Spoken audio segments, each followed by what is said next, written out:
Hello students, last video में आपको 8.1 exercise के क्वेश्चन नंबर 6 तक कंप्लीट कराया था। Now question number 7।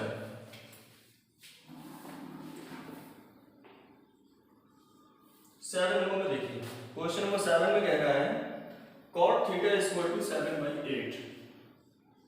cot theta is equal to 7/8। आपको फाइंड आउट करना है फर्स्ट पार्ट में आपको फाइंड आउट करना है 1 plus sine theta 1 minus sine theta whole of upon 1 plus cos theta 1 minus cos theta. आपको इसकी वैल्यू फाइंड आउट करनी है। तो देखिए, इसकी वैल्यू फाइंड आउट करने के लिए सबसे पहला मेथड तो आपका वही है, बेसिकली पीवीपी अपॉन एचएचवी। आपके पास कॉट थीटा है, mean hypotenuse upon base upon perpendicular आपके पास गिवन है। तो पाइथागोरस थ्योरम यूज करके हम हाइपोटेनस फाइंड आउट कर सकते हैं और इनकी वैल्यू कैलकुलेट कर सकते हैं। लेकिन इससे भी इजी आपके पास एक सेकंड मेथड है। सेकंड मेथड क्या है? आपको याद होगा, आपको कुछ आइडेंटिटीज बताई हुई थी, like sin square theta plus cos square theta equal to 1। तो इस आइडेंटिटी की हेल्प से हम इसको बहुत इजीली सॉल्व कर सकते हैं। तो देखिए कैसे।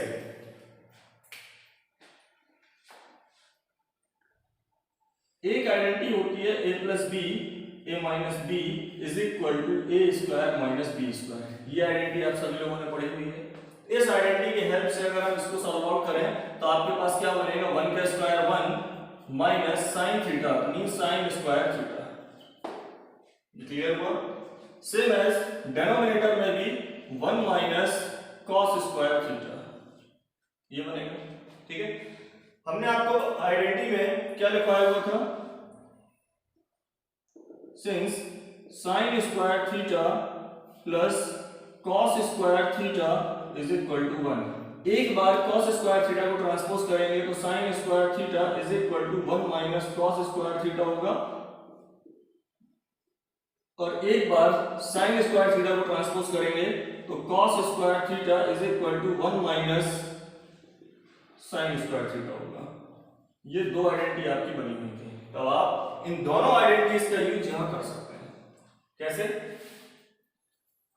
1 माइनस साइन स्क्वायर थीटा, इसके प्लेस पर हम cos स्क्वायर थीटा राइट कर सकते हैं। 1 माइनस cos स्क्वायर थीटा, इसके प्लेस पर हम साइन स्क्वायर थीटा राइट कर सकते हैं। ठीक है, नाउ स्टार्टिंग में सबसे पहली आइडेंटिटी आपको लिखवाई हुई थी cot theta is equal to cos theta upon sine theta होता है। एक ये आइडेंटिटी आपकी आ गई थी। इस आइडेंटिटी की हेल्प लेके आप देखिए क्या करेंगे, cos अपॉन साइन ये बनेगा cot स्क्वायर थीटा। तो cot स्क्वायर थीटा का मतलब cot थीटा की वैल्यू आपके पास गिवन है 7/8 का होल स्क्वायर, मीन आपका आंसर हो जाएगा 49/64। ये क्लियर है? ठीक है, तो इससे बेटर नहीं है, क्योंकि अगर हम पीवीपी अपॉन एचएचवी की हेल्प लेके करेंगे तो वो थोड़ा सा लॉन्ग प्रोसीजर है, बट ये ज्यादा अच्छा है। देखिए, इसका सेकंड पार्ट भी सॉल्व आउट करना है, तो सेकंड पार्ट में भी आपको क्या फाइंड करना है? cot स्क्वायर थीटा ही फाइंड करना है। तो सेकंड पार्ट में आपके पास जो गिवन है cot स्क्वायर थीटा, तो आप बहुत इजीली सॉल्व कर सकते हैं। रीजन क्योंकि cot थीटा की वैल्यू आपके पास पहले से गिवन है 7/8 होल स्क्वायर मीन 49/64। ये इसका आंसर हो जाएगा। Now question complete. Now question number 8। Question number 8 में आपके पास गिवन है 3 cot A is equal to 4। आपको चेक करना है, क्या चेक करना है? 1 minus tan square A whole of upon 1 plus tan square A is equal to cos square A minus sine square A। आपको ये बताना है ये इक्वल है या नहीं है। तो देखिए, इस क्वेश्चन को सॉल्व करने के लिए क्या करेंगे, अब इसमें आपकी 3 cot A इक्वल टू 4, तो हमें पीवीपी अपॉन एचएचवी की हेल्प लेनी पड़ेगी। तो देखिए कैसे, a इज इक्वल टू हम राइट कर सकते हैं 4/3। cot a is equal to 4/3। आपको पता है कि tan होता है p/b, cot उसका रेसिप्रोकल होगा, ये हो जाएगा b/p। तो इस हिसाब से देखें, बेस जो निकल के आएगा वो हमारा 4 एंड परपेंडिकुलर जो निकल के आएगा वो हमारा 3। अब हम यूज करेंगे पाइथागोरस यूज करेंगे तो h is equal to root of p square plus b square. तो h is equal to p square, p की वैल्यू आपके पास है 3 स्क्वायर प्लस 4 स्क्वायर। तो h is equal to 9 plus 16 25, h की वैल्यू आ गई 5। मींस आपके पास तीनों वैल्यूज मिल चुकी हैं, बेस, परपेंडिकुलर एंड हाइपोटेन्यूज। तो देखिए सबसे पहले हम क्या करेंगे, टेकिंग LHS ले लीजिए, LHS लेके सॉल्व करते हैं इसको। LHS 1 minus tan square a upon 1 plus tan square. तो देखिए इसको हम क्या करेंगे, 1 माइनस tan स्क्वायर। तो सबसे पहले 1 माइनस tan a अपॉन क्या होता है, tan a मीन होता है p upon b, perpendicular upon base 3/4 whole power 2। So doubt same है 1 प्लस 3/4 होल पावर 2। अब इसको आप कैलकुलेट करेंगे, तो इसको कैलकुलेट देखिए, 1 minus 9/16 whole of upon 1 plus 9/16। इसका एलसीएम लेंगे, 16 हो जाए 16 माइनस 9। इसका एलसीएम 16 में 16 प्लस 9, 16 से 16 कैंसिल आउट। रिजल्ट मिला आपके पास 16 माइनस 9 7, 16 प्लस 9 25। ये वैल्यू आ गई हमारे LHS की। LHS की वैल्यू आने के बाद अब हम फाइंड आउट करेंगे RHS। RHS में क्या है आपके पास, cos square a minus sine square a। cos a क्या होता है हमारा b/h। तो देखिए b/h, b की वैल्यू क्या है 4, h की वैल्यू 5। ये हो गया साइन a p/h, p की वैल्यू क्या है 3, h की वैल्यू 5। 4/h मीन 16/25 माइनस 3/5 मतलब 9/25। 16 माइनस 9, देखो डिनोमिनेटर सेम है तो डायरेक्ट माइनस हो जाएगा। 16 माइनस 9 क्या हो जाएगा 7/25। तब आप यहाँ पे नोटिस कर सकते हैं LHS की वैल्यू भी हमारे पास 7/25 आया हुआ था और RHS भी हमारे पास 7/25 आया हुआ था। यहाँ लिख सकते हैं hence LHS is equal to RHS। Now question number 9, in triangle ABC right angle at B। सबसे पहले एक राइट ट्रायंगल बनाइए एट B। क्वेश्चन नंबर 9 है, B पर हमने राइट ट्रायंगल बनाया ABC, ठीक है, ABC। tan A equal to 1/√3। tan A की वैल्यू आपके पास है 1/√3, ठीक है, tan A की वैल्यू 1/√3 है। हमको फाइंड आउट करने इसमें दो part, sin A cos C plus cos A sin C, cos A sin C minus sin A sin C, cos A cos C minus sin A sin C। चलिए इसके भी दो method हैं, इसमें हम दोनों मेथड आपको क्लियर करते हैं। एक आपका PVP/HHB लेकर और एक आपका एंगल के लिए जो आपके पास एक टेबल बनाई हुई थी angle 0 degree 30 degree 45 degree 60 degree या 90 डिग्री, उसकी हेल्प लेकर। तो दोनों मेथड से हम इसको सॉल्व आउट करते हैं। तो सबसे पहले हम PVP/HHB, तो इसके लिए tan A क्या होता है हमारा P/B।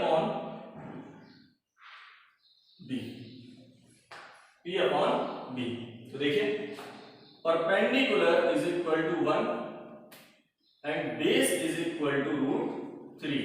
किसके अकॉर्डिंग चल रहा है, ये एंगल A के अकॉर्डिंग चल रहा है।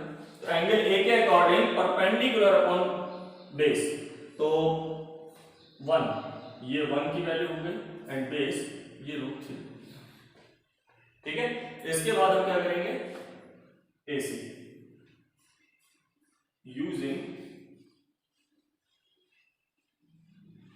पाइथागोरस। पाइथागोरस को यूज करते हैं। AC फाइंड आउट करना है हमको।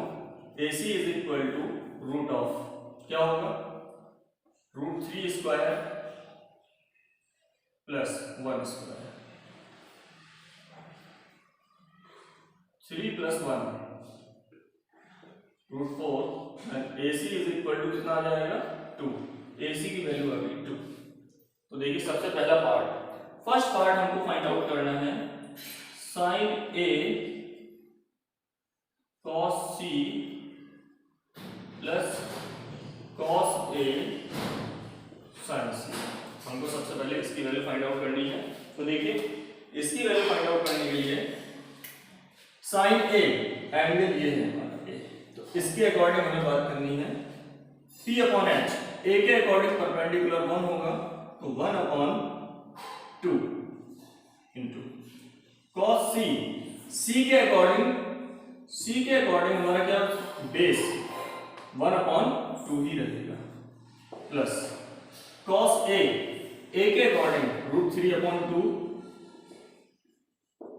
sin C के अकॉर्डिंग √3/2 कितना हो जाएगा 1 × 1 1/4 प्लस √3 × √3 3/4 कितना हो जाएगा 3 + 1 4/4, 4 से 4 कैंसिल आउट, ये आपका 1 हो गया आंसर। क्लियर। अब देखिए इसका सेकंड पार्ट हमको फाइंड आउट करना है। सेकंड पार्ट में है cos A cos C minus sin A sin C। cos A cos C minus sin A sin C। तो देखिए cos A cos C minus sin A sin C। cos A के according √3/2 होगा, cos C के according 1/2 होगा, minus sin A के according 1/2 होगा and sin C के according √3/2 होगा। तो ये कितना बनेगा √3/4 माइनस √3/4, √3/4 कैंसिल आउट, आपके पास बचा 0। तो ये इसके आंसर हो गए। Question complete. क्वेश्चन नंबर 9 फिर से करते हैं। हमने आपको बताया था जैसे कि इसके दोनों मेथड करेंगे, इसको हम डालते हैं अल्टरनेट मेथड है इसका। तो देखिए tan A की वैल्यू आपके पास है 1/√3। अब आप टेबल पे जाइएगा। हमने आपको जो टेबल बनवाई हुई थी एंगल वाली, tan के टर्म्स में किस एंगल की वैल्यू 1/√3 होती है, tan के टर्म्स में किस एंगल की, तो आप नोटिस करेंगे tan A is equal to ये वैल्यू होती है tan 30। ध्यान रखिएगा इसकी वैल्यू होती है tan 30। तो tan से tan आपका कैंसिल आउट हो जाएगा, लेकिन हाँ इसको ध्यान रखिएगा कि इसको कैंसिल आउट मींस शो नहीं करना है, अंडरस्टूड होता है। tan से tan कैंसिल है लेकिन आपको शो नहीं करना है, ठीक है। A इज इक्वल टू आपके पास कितना बचा 30 डिग्री। और अकॉर्डिंग टू क्वेश्चन में साफ बोला गया है कि ABC is a triangle with right angle triangle eight B। We know that angle B की वैल्यू कितनी है 90 डिग्री। सो एंगल C कितना होगा 180 से अगर हम इन दोनों को ऐड करके माइनस कर दें तो एंगल C की वैल्यू कितनी निकल आएगी हमारे पास 60 डिग्री। मीन A की वैल्यू हमारे पास 30 डिग्री हो गई एंड C की वैल्यू 60 डिग्री हो गई। नाउ फर्स्ट पार्ट में हमें क्या प्रूव करना है, मींस क्या सॉल्व करना है, किसकी वैल्यू फाइंड आउट करनी है sin A cos C plus cos A sin C। तो देखिए sin A की वैल्यू क्या है हमारे पास 30, cos C की वैल्यू क्या है 60, cos A की वैल्यू है 30 एंड sin 60। तो आप देखें यहाँ sin 30 की वैल्यू 1/2 होती है, cos 60 की वैल्यू 1/2 होती है, sin cos 30 की वैल्यू √3/2 एंड sin 60 की वैल्यू √3/2। ये हो जाएगा 1/4, ये हो जाएगा 3/4 is equal to 4/4, cancel out बचेगा 1। इससे भी आपका आंसर आ गया। फिर इसके बाद इसका जो सेकंड पार्ट है सेकंड पार्ट में देखिएगा sign A cos C, cos A sign सी आपका फर्स्ट पार्ट था। इसमें आपका cos A cos C minus sign A sign C, cos A cos C minus sign A sign सी। तो कॉस ए की value है आपके पास 30 डिग्री, कॉस सी की value आपके पास है 60 डिग्री, माइनस साइन ए साइन सी, साइन ए की वैल्यू है 30 डिग्री, साइन सी की वैल्यू आपके पास 60 डिग्री। तो देखिए cos 30 की वैल्यू होती है √3/2, cos 60 की वैल्यू 1/2, sin 30 1/2, sin 60 √3/2। तो √3/4 माइनस √3/4 कैंसिल आउट और आपके पास बचेगा 0। ये आपका अल्टरनेट मेथड था, लेकिन इतना ध्यान रखना है कि ये वैल्यू हमारी टेबल में होनी चाहिए, तभी इस मेथड का यूज कर सकते हैं। आज की वीडियो में इतने ही क्वेश्चन होंगे, क्योंकि अगर इसको और आगे बढ़ाते हैं तो वीडियो ज़्यादा बड़ी हो जाएगी, और नेक्स्ट वीडियो में आपके बच्चे को 2 क्वेश्चन कंप्लीट कराएंगे। Thanks for watching the video.